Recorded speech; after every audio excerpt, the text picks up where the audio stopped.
Captain Elizabeth Morgan stood at the command center of the UES Endeavour, staring at the massive alien ship on her screen.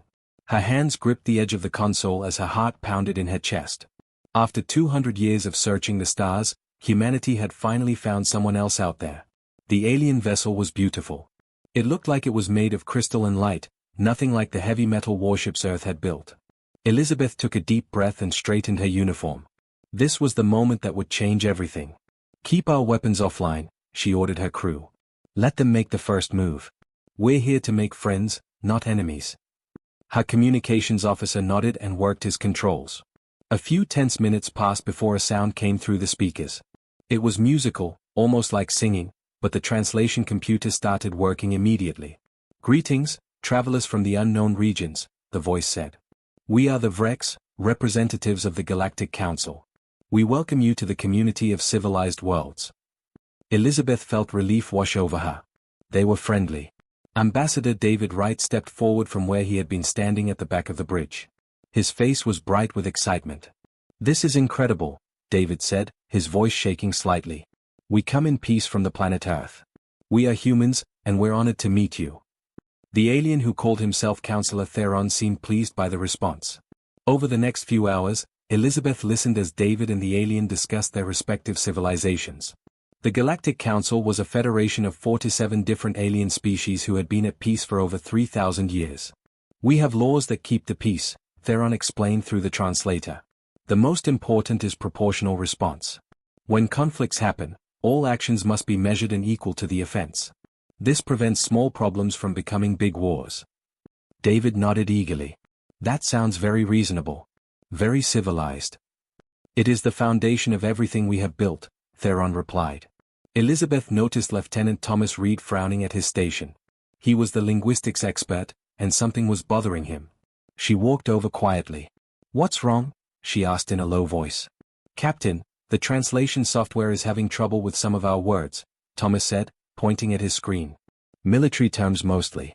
Things like total war, overwhelming force, scorched earth. The computer can't find matching words in any of their languages." Elizabeth looked at the list of flag terms. There were dozens of them. "That's strange. You'd think any civilization would have words for these concepts." "That's just it, Captain. I don't think they do. I don't think they've ever needed them." Elizabeth felt a cold sensation in her stomach, but she pushed it aside. "Make a note of it. We'll figure it out later." 3 weeks passed. The Vreks gave humanity access to galactic star charts and introduced them to other council species. Everything seemed wonderful. Earth was preparing to join the galactic community. Then the distress call came. The colony ship New Horizon was carrying 800 people to humanity's second settlement beyond Earth when it was attacked. The transmission was brief and filled with screaming before it cut off completely. Elizabeth immediately called Counselor Theron. "Our ship has been attacked. We need help finding it." Theron's crystalline face appeared on the screen. "Yes, we detected the incident. It was the Krell Syndicate. They are pirates. This is unfortunate but not unusual." Elizabeth stared at him. "Pirates? They attacked a civilian ship with 800 people on board." "The Krell will contact us soon with their demands," Theron explained calmly. "We will negotiate. Credits will be exchanged, and your people will be returned. Some may be held a bit longer to ensure compliance, but they will be treated according to humanitarian standards." "You're going to pay them?" Elizabeth couldn't believe what she was hearing. "Of course. It is more efficient than military action. Any military response must be proportional according to council law. The Krell used 3 ships, so you may respond with no more than 5 vessels, and only for defensive purposes during the hostage exchange." "How long has this Krell syndicate been operating?" "Approximately 300 of your years." Elizabeth felt anger rising in her chest. 300 years. And you've been paying them this whole time. "It is the civilized way to handle such situations," Theron said. "The alternative would be disproportionate response, which is against our most fundamental laws." Elizabeth closed the communication channel and immediately opened a new one to Earth. "Get me Admiral Harrison. Now." On Earth, Fleet Admiral Robert Harrison listened to Elizabeth's report. Around him sat the military leadership of humanity. When Elizabeth finished explaining the situation, the room was silent. "Let me understand this correctly," Harrison said slowly. The standard galactic response to terrorism is to negotiate and pay ransom. Yes, sir. And they want us to limit any military response to 5 ships maximum. Harrison stood up from his chair. His face was hard as stone. Captain Morgan, please send a message to the Galactic Council. Tell them we appreciate their advice, but we'll be handling this our way. Tell them to mobilize the 7th Fleet. Sir, the entire 7th Fleet? That's 42 ships. Did I stutter, Captain? No, sir. Ambassador David Wright rushed into the command center. Admiral, you can't do this. We just joined the Galactic Council. If we violate their most important law in our first month, they'll never accept us. Harrison turned to face the ambassador. Mr. Wright, those pirates made a choice when they took our people. Now they're going to learn what happens when you make that choice with humans. The council will think we're barbarians. Then they should have explained the rules better. Harrison looked back at the tactical display showing where the colony ship had disappeared. Captain Morgan, I want every piece of information you can gather about the Krell. Where they operate, where they hide, everything. You have 6 hours. What are our orders, sir? Harrison's voice was cold and clear. Find our people. Free our people. And make sure the Krell Syndicate never takes another hostage from anyone ever again. Elizabeth understood immediately. Understood, Admiral. On the Endeavour, Elizabeth looked at her crew. Lieutenant Reed was pale. Tactical Officer Jennifer Cole was already pulling up star charts. Weapons Officer Peter Grant was checking every system twice.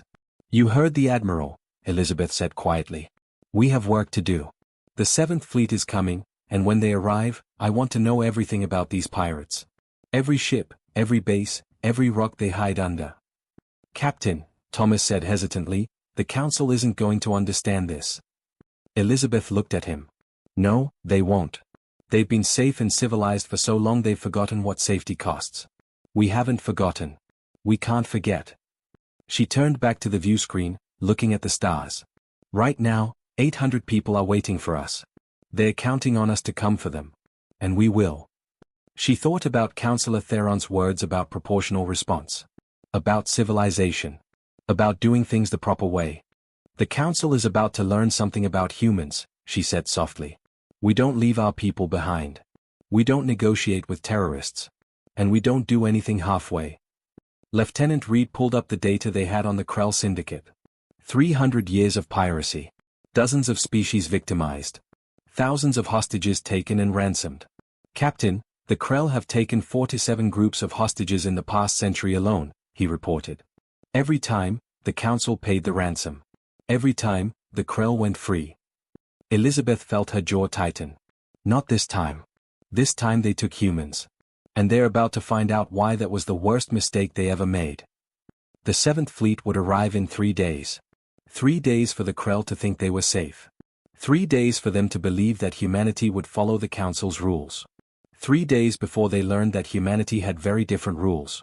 And those rules were about to be written in fire across the stars. The 7th Fleet arrived like thunder in empty space.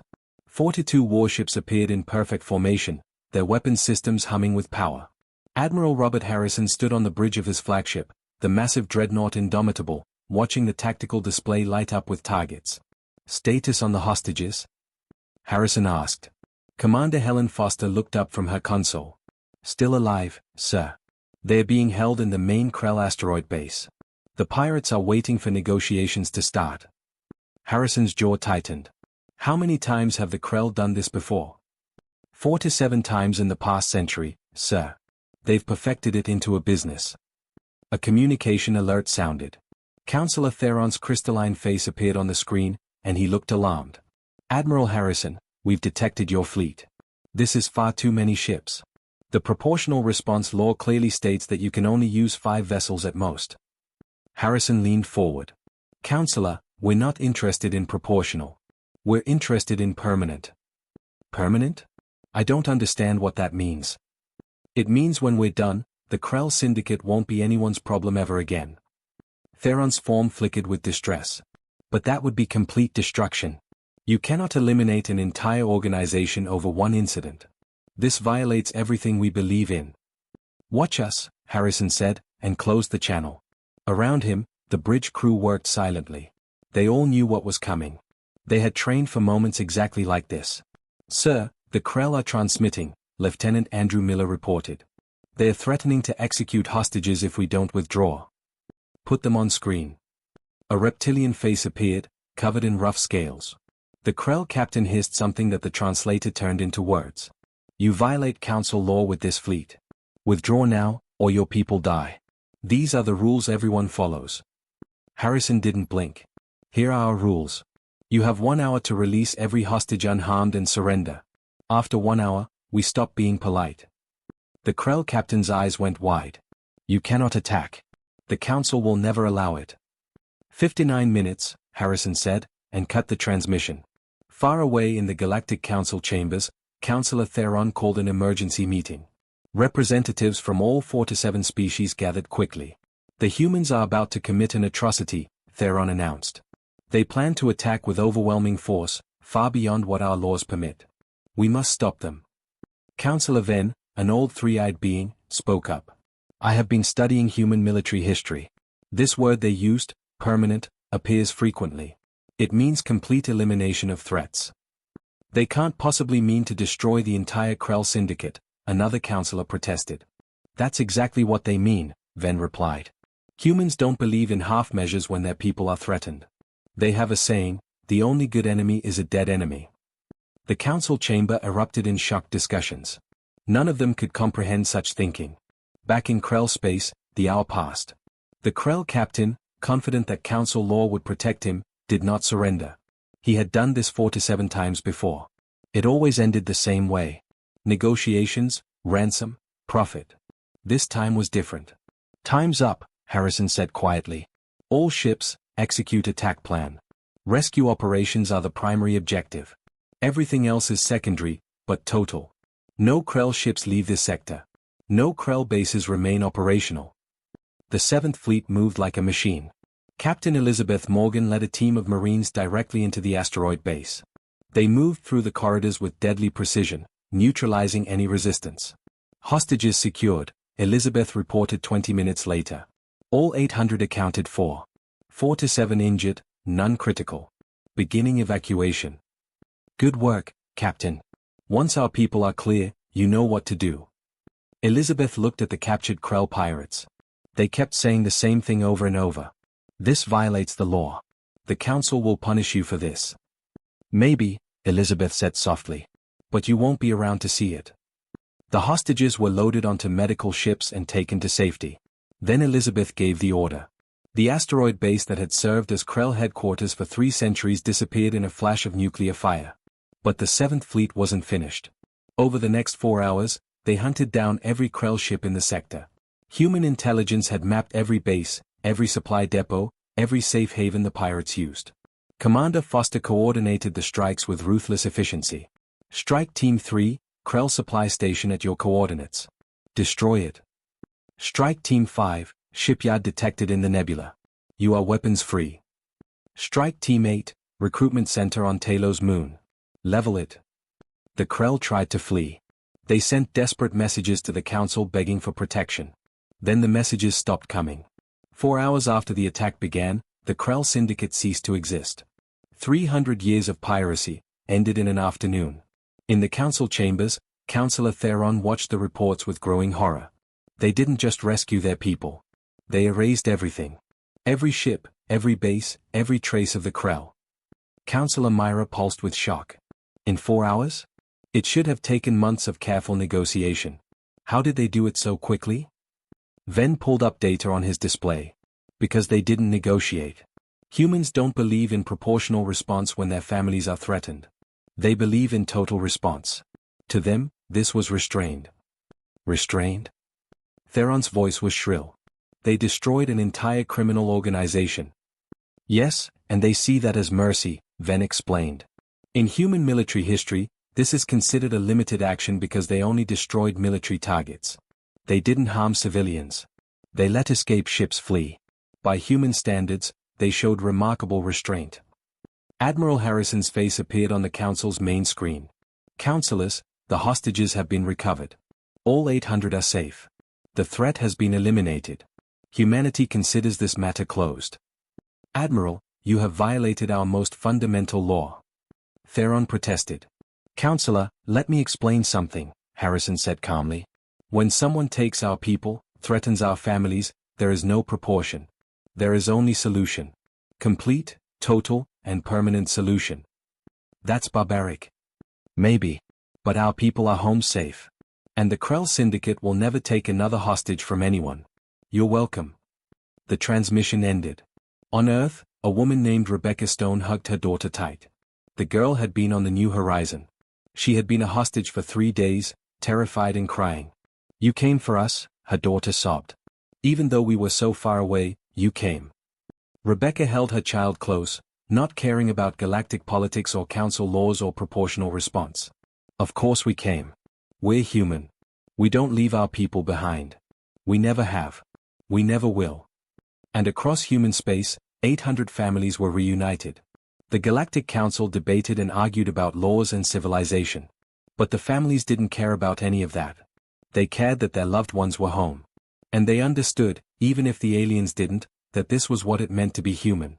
You protected your own. No matter what. No matter the cost. The Krell had learned that lesson. The galaxy was about to learn it too. Counselor Theron sat alone in his quarters, staring at files about human history. The Galactic Council had given him a job: understand these dangerous newcomers before the next council meeting. What he was reading terrified him. Counselor Venn entered without knocking. You've been reading their history for 3 days straight. You look disturbed. Disturbed doesn't cover it, Theron said, gesturing at his screen. Do you know what humans call the years 1914 to 1945 in their calendar? No. The World Wars. 2 separate conflicts where they killed nearly 100 million of their own species. Not over food or land. Over ideas. Over pride. Over revenge. Venn sat down heavily. I've read the same files. It gets worse. How could it possibly get worse? The nuclear weapons, Venn said quietly. In 1945, they invented weapons that could destroy entire cities in seconds. By 1960, they had enough to destroy their whole planet many times over. They pointed these weapons at each other for 50 years and somehow didn't use them. Theron was silent for a long moment. That's insane. Why build weapons that would kill everyone? Because humans have a concept: if I'm going down, I'm taking you with me. They would rather die with their enemies than surrender. It's part of who they are. The Krell never had a chance, did they? No. The humans were being gentle. If they wanted to, they could have destroyed every planet the Krell ever visited. Instead, they only destroyed the pirates themselves. In human terms, that was restraint. 3 days later, the full Galactic Council assembled. The Great Chamber had never been so tense. Ambassador David Wright represented humanity, with Admiral Harrison appearing by hologram. Counselor Theron opened the session. We are here to discuss humanity's response to the Krell situation. They deployed 42 ships against pirates who used 3. They eliminated not just the immediate threat, but the entire organization. This is unprecedented. A counselor named Petra spoke up. We have laws for good reasons. Proportional response prevents endless cycles of revenge. If everyone used overwhelming force, we would return to barbarism. David stood. Counselors, I think there's a fundamental misunderstanding about how humans think. We need to address it. Please explain, Theron said. David took a breath. Humans evolved differently than you. We spent 10,000 years fighting each other. We nearly destroyed ourselves multiple times. We learned that half measures in warfare don't work. They make conflicts last longer and kill more people. So you choose overwhelming force instead? Petra asked. We choose decisiveness. When we commit to military action, we commit fully. Not because we're cruel, but because we've learned that quick, decisive action saves more lives than slow, proportional responses. Admiral Harrison's hologram spoke. Let me put it simply. The Krell operated for 300 years. They took hostages 4 to 7 times. How many lives would have been saved if someone had stopped them permanently the first time? The council had no answer. Venn stood up. I've been studying human history. Humans have something called rules of engagement. These are limits they put on themselves during war. They didn't evolve with these limits naturally. They had to create them artificially. What do you mean? Another counselor asked. Most species in this galaxy evolved with natural limits on violence. You fight until the enemy submits, then you stop instinctively. Humans don't have that. They evolved to fight until the threat is eliminated completely. They had to teach themselves when to stop. David nodded. That's correct. After our world wars, we created laws about warfare. Rules about protecting civilians. Codes for treating prisoners. Not because these came naturally, but because we had to consciously choose to be better. That's terrifying, Petra said softly. Maybe, David agreed. But it's also why we're effective. We know what total war looks like. We've lived it. And we've chosen to be better than that. The Krell situation? That was us being restrained. Restrained? Theron couldn't hide his disbelief. You destroyed a 300-year-old organization in 4 hours. Admiral Harrison leaned forward in his holographic form. Counselor, we could have destroyed every planet that ever helped the Krell. We could have eliminated every species that traded with them. We could have made an example so terrifying that no one would dare threaten humanity again. Instead, we just eliminated the threat and stopped. That's restraint. The council chamber erupted in discussion. Species who had never known total war couldn't understand what the humans were describing. Finally, Counselor Myra, the oldest member, spoke. Perhaps we have been civilized for too long. We have forgotten what it takes to create peace. We have laws because we naturally believe in them. Humans have laws because they deliberately chose them. There is a difference. What are you saying? Theron asked. I'm saying maybe the galaxy needs a species that remembers how to fight. The Krell existed for 300 years because we were too civilized to stop them permanently.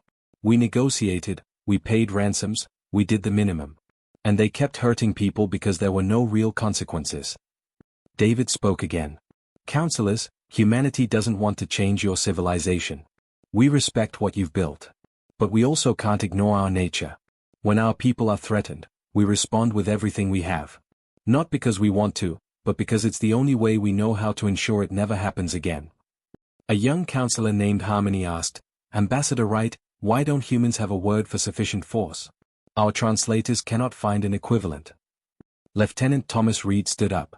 Because in human military thinking, there's no such thing as sufficient when protecting our people. There's only effective or ineffective. If the goal is to rescue hostages and prevent future attacks, then sufficient force is whatever accomplishes both goals. And if that means destroying an entire organization, then that's what it means. Humans have a saying, go big or go home. In war, it means if you're going to act, act completely. Half measures get people killed.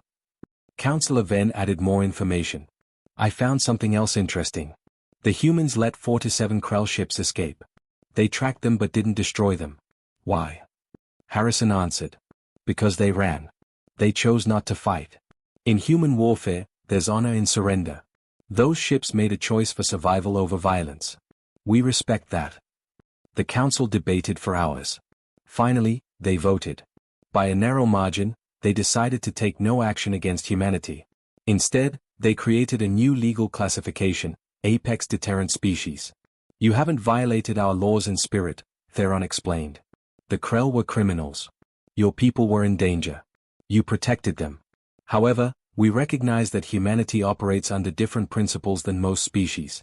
This classification means the galaxy now understands, threatening humanity brings total response, not proportional response. Admiral Harrison's hologram smiled grimly. So we're the galaxy's guard dog. Keep us leashed until you need us. A crude but accurate description, Theron admitted. As the meeting ended, Counselor Myra approached David privately. Ambassador, when you destroyed the Krell, did any humans object? David thought carefully. Some questioned if we were too aggressive. But when the hostages came home safe, those objections disappeared. Humans debate proportionality in theory. But when it comes to protecting our families, there's no debate. There's only action. Myra glowed softly. That frightens me. And gives me hope. You are what the galaxy forgot how to be. David shook her hand in the human gesture of agreement. Counselor, humanity doesn't want war. We've seen enough to last forever. But we will never apologize for protecting our people with everything we have. If that makes us dangerous, so be it. We'd rather be dangerous with our people home safe than civilized and mourning. Theron turned to Venn later. What have we done, inviting them into the council? Venn looked at the data showing human history. All those wars. All those weapons. All that will to survive. We've reminded the galaxy that peace has a price. Sometimes that price is paid by those willing to do what civilized people cannot. The Krell will never take another hostage. Every criminal in the galaxy now knows, you can negotiate with the Council, but you can't negotiate with humans. They don't do proportional. They do permanent. Theron looked at where the humans had stood. May we never give them reason to turn that against us. 6 months after the Krell incident, Councillor Venn stood before the entire Galactic Council with a presentation that would change everything. Behind him, a massive screen showed Earth rotating slowly in space. Esteemed councillors, I have spent 6 months studying humanity. What I found is both enlightening and deeply troubling. Today you will learn why humanity is so different from us. The screen changed to show a timeline of human history. Venn's 3 eyes scanned the audience. The average species in our galaxy reaches space travel about 800 years after developing agriculture. In that time, most species fight between 3 and 7 major wars. Humanity is very different. Numbers appeared on the screen. Humans developed agriculture 12,000 years ago. They reached space 250 years ago. In those 12,000 years, they fought over 15,000 documented wars. That's more than 1 war per year for their entire history. Petra's geometric form spun in shock. That can't be right. No species could survive that much fighting. Exactly my point, Venn replied. Humanity shouldn't have survived. But they did. I believe they didn't evolve to avoid conflict. They evolved to survive it. He showed images of human weapons throughout history. Bronze swords, iron spears, steel armor, gunpowder rifles, and finally nuclear missiles. 500 years ago, they used gunpowder to conquer their entire planet. 200 years ago, they created industrial warfare that killed tens of millions. 100 years ago, they developed nuclear weapons that could destroy their whole civilization. Venn paused. And here's the remarkable part. They didn't destroy themselves. They came very close, but they chose not to. Let me explain mutually assured destruction. The screen showed diagrams of nuclear arsenals. In their 20th century, humanity split into 2 major factions. Both built nuclear weapons. Both had enough to destroy the other completely. And both knew that if either side launched, the other would too, destroying everyone. That's madness, Theron said. Why build weapons you can never use? Because humans understand something we forgot. Sometimes the threat of total destruction is the only thing preventing war. For 50 years, they aimed world-ending weapons at each other. Neither side fired. Not because they couldn't, but because they understood the cost. Councillor Myra pulsed thoughtfully. They chose survival through fear. They chose survival through calculation, Venn corrected. And that's crucial. Humans don't have natural limits on violence. They have calculated limits. Every rule they follow by choice, not instinct. He pulled up more data. In their Second World War, 70 million humans died in 6 years. That's 3% of their entire species. The war ended when one nation used nuclear weapons on 2 cities, killing 200,000 people instantly. The council fell silent. But after the war, they didn't just return to peace. They created the United Nations. They wrote the Geneva Conventions. They made treaties banning chemical weapons, biological weapons, and landmines. They created rules for warfare because they understood that without rules, they would destroy themselves. Harmony spoke up. So they can learn from mistakes. More than that. They can learn from mistakes that would have destroyed any other species. Between 1945 and 2247, they fought dozens of smaller wars. But they never used nuclear weapons again, even though they had tens of thousands of them. They made the most destructive weapons in their history and then chose not to use them. That's not instinct. That's discipline. Venn displayed a document called Rules of Engagement. This is a human military doctrine. It says soldiers cannot target civilians.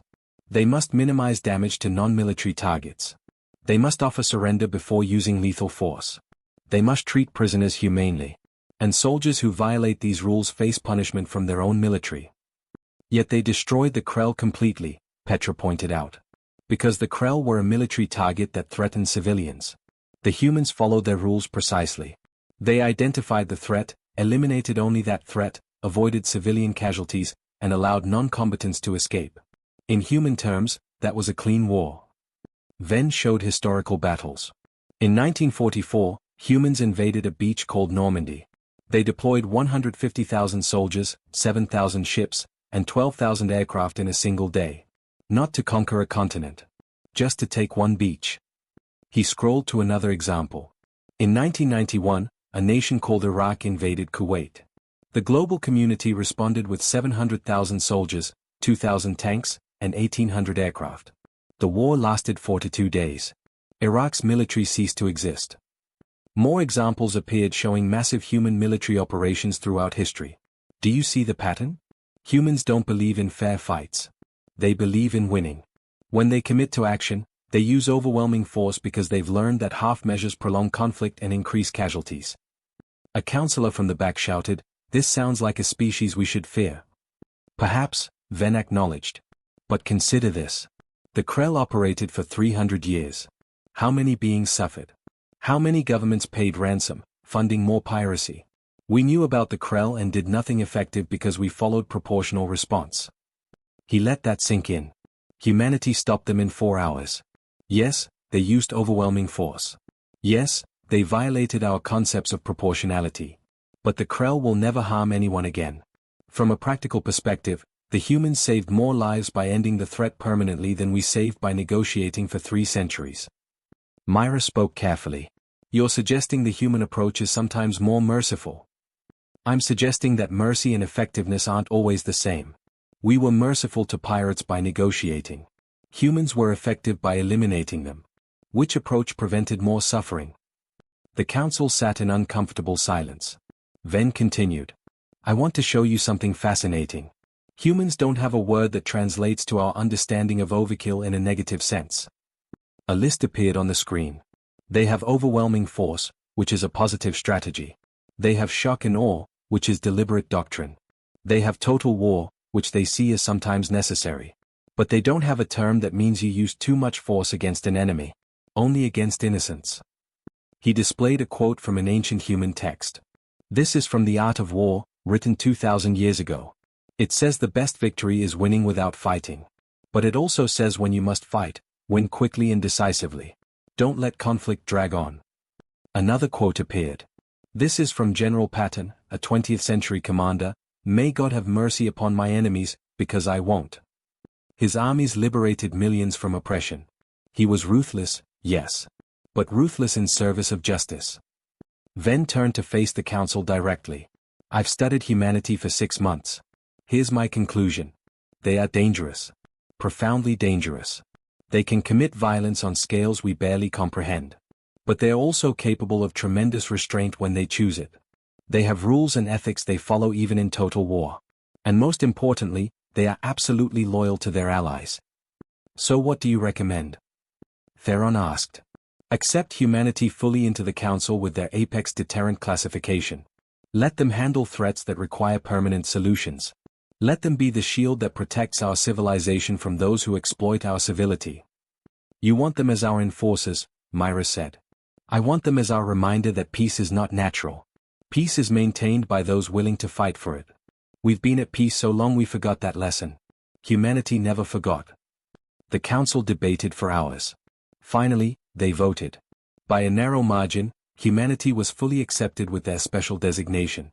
When David Wright heard the decision, he met with his team. We're the galaxy's last resort, Admiral Harrison said. We've been that before, David replied.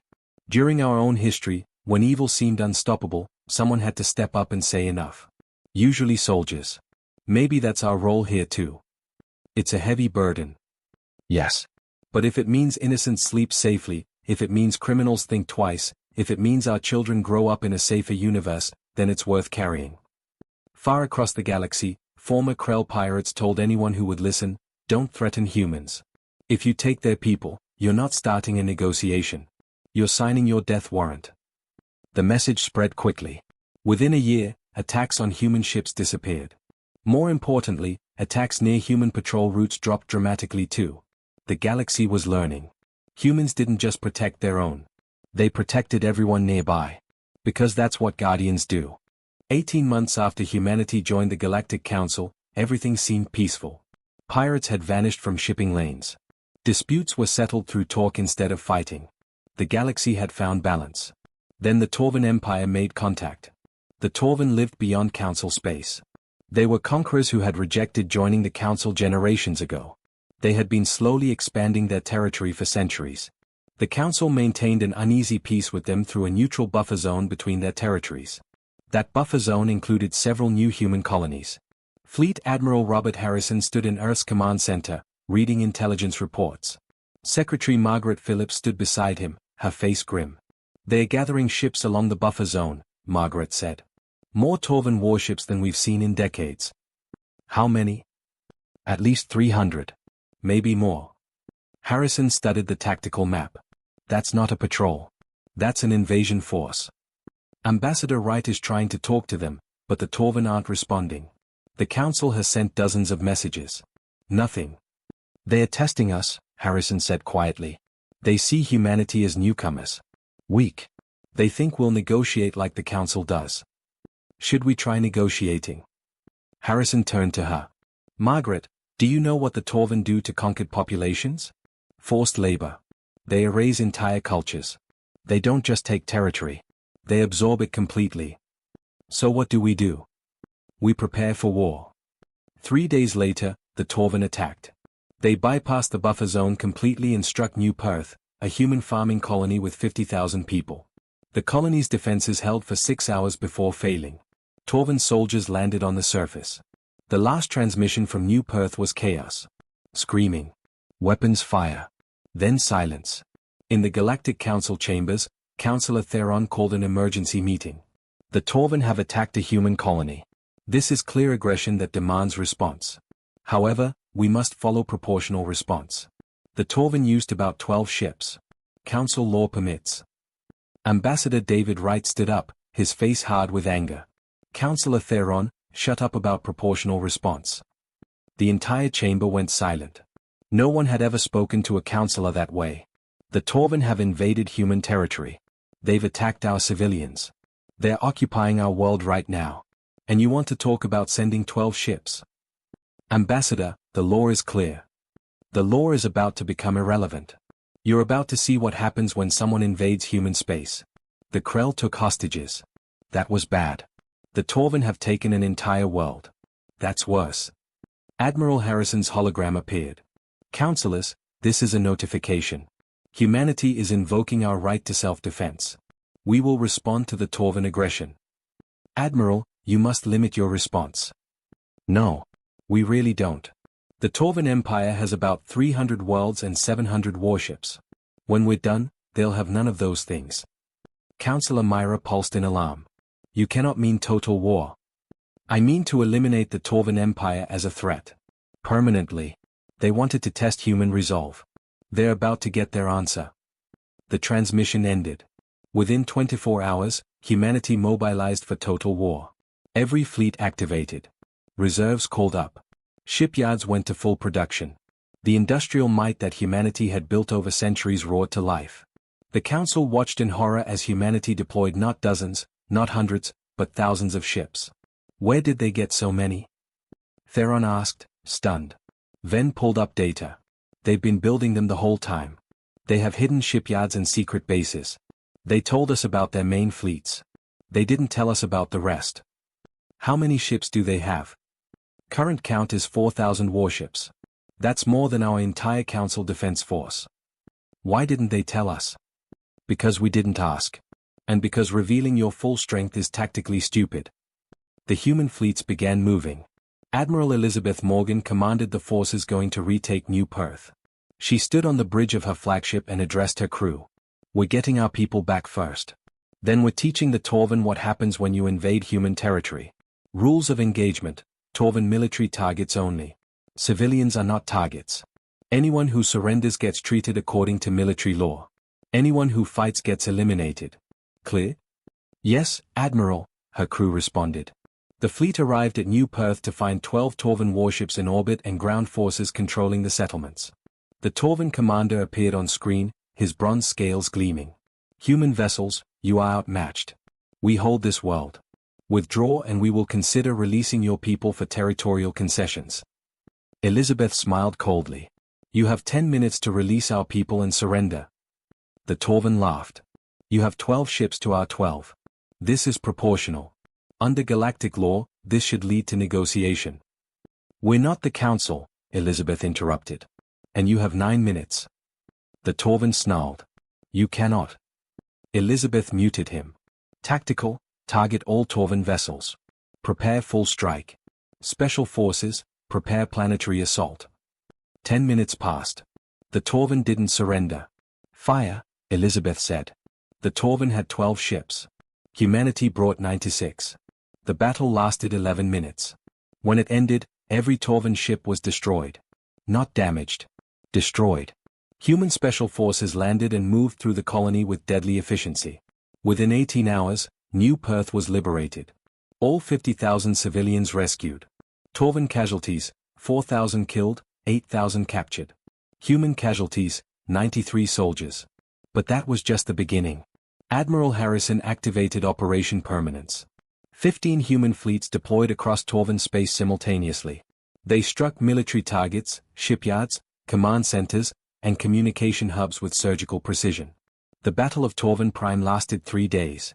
700 Torvin warships faced 1,200 human ships. The Torvin fought in traditional formations. The humans fought with carrier groups, stealth ships, long-range missiles, and electronic warfare. After 3 days, 600 Torvin ships were destroyed or captured. The remaining 100 scattered, broken and leaderless. Human casualties, 39 ships destroyed, 23,000 personnel killed. It was the bloodiest battle humanity had fought in centuries. And it was a complete victory. The Galactic Council watched through sensors and couldn't believe it. They're not just defeating the Torvin, Theron whispered. They're destroying them. Systematically. After the battle, Harrison broadcast a message. This is Admiral Harrison. The Torvin Empire has 72 hours to surrender unconditionally.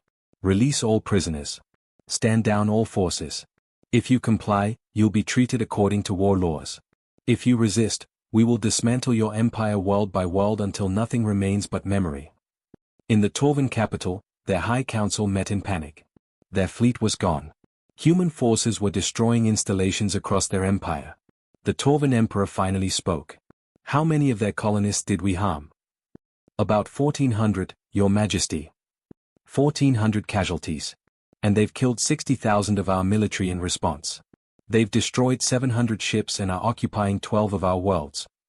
He looked at his council. This is what happens when you provoke a species that doesn't believe in proportionality. We surrender. Now. Before they decide destroying our military isn't enough. The Torvin surrendered 60 hours later. The war lasted 6 months from start to finish. The Torvin Empire that had stood for 2,000 years was reduced to a fraction of its power, its military eliminated, its territory occupied. The galaxy watched in stunned silence. In the council chambers, Theron addressed everyone. Humanity faced an existential threat and responded with total war. The Torvin Empire, which we considered too powerful to challenge, has been neutralized. Destroyed, Petra corrected. They destroyed the Torvin as a military and political power in 6 months. David stood to address the council. We didn't want this war. We would have preferred diplomacy. But the Torvin invaded our territory and harmed our people. When that happens, there is no negotiation. There is only response. But the scale. The scale was necessary. The Torvin were a threat to every peaceful species. You knew this. You did nothing because confronting them was too costly. We paid that cost. Now the Torvin will never threaten anyone again. Ven spoke up. Humanity has demonstrated military power beyond what we imagined. They deployed 4,000 ships. They won in 6 months what should have been impossible. We must acknowledge reality. Humanity is now the dominant military power in known space. The council debated for days. Finally, they made a decision. They reaffirmed humanity's apex deterrent status with expanded authority. 6 months later, Admiral Elizabeth stood on New Perth's surface, watching colonists rebuild. A young girl approached her. Are you the admiral who saved us? Elizabeth knelt to the girl's level. I'm one of many who helped. The Torvin said nobody would come. They were wrong. We care about every human everywhere.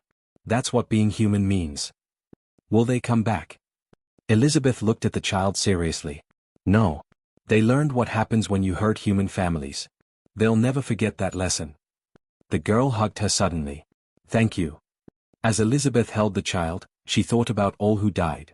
Was it worth it? The numbers suggested tragedy. But this child, alive and safe, suggested something else. Across the galaxy, former Torvan officials warned everyone, don't threaten humans. They don't negotiate. They don't do proportional. They do permanent. And the galaxy will never be the same. The message was clear. Humanity had arrived. And they had no word for overkill because they preferred the term thorough.